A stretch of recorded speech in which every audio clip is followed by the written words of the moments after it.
ఇది ఈ రోజు కాదంటే నేను ఎప్పుడు ప్రధానమంత్రి గారి దగ్గరికి వెళ్ళినా జగన్ గురించి నేను ఎందుకు కంప్లైంట్ చేయనంటే ఆయనకు తెలియంది కాదు కదా.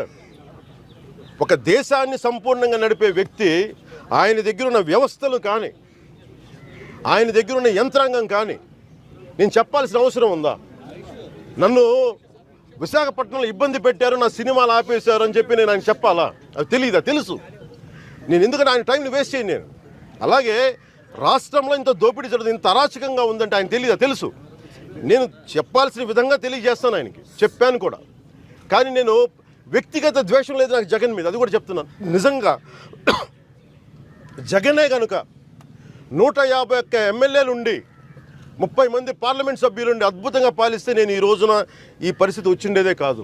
జగన్ కూడా నేను హ్యాట్స్ ఆఫ్ చెప్పేవాడిని, అద్భుతమైన పాలనని.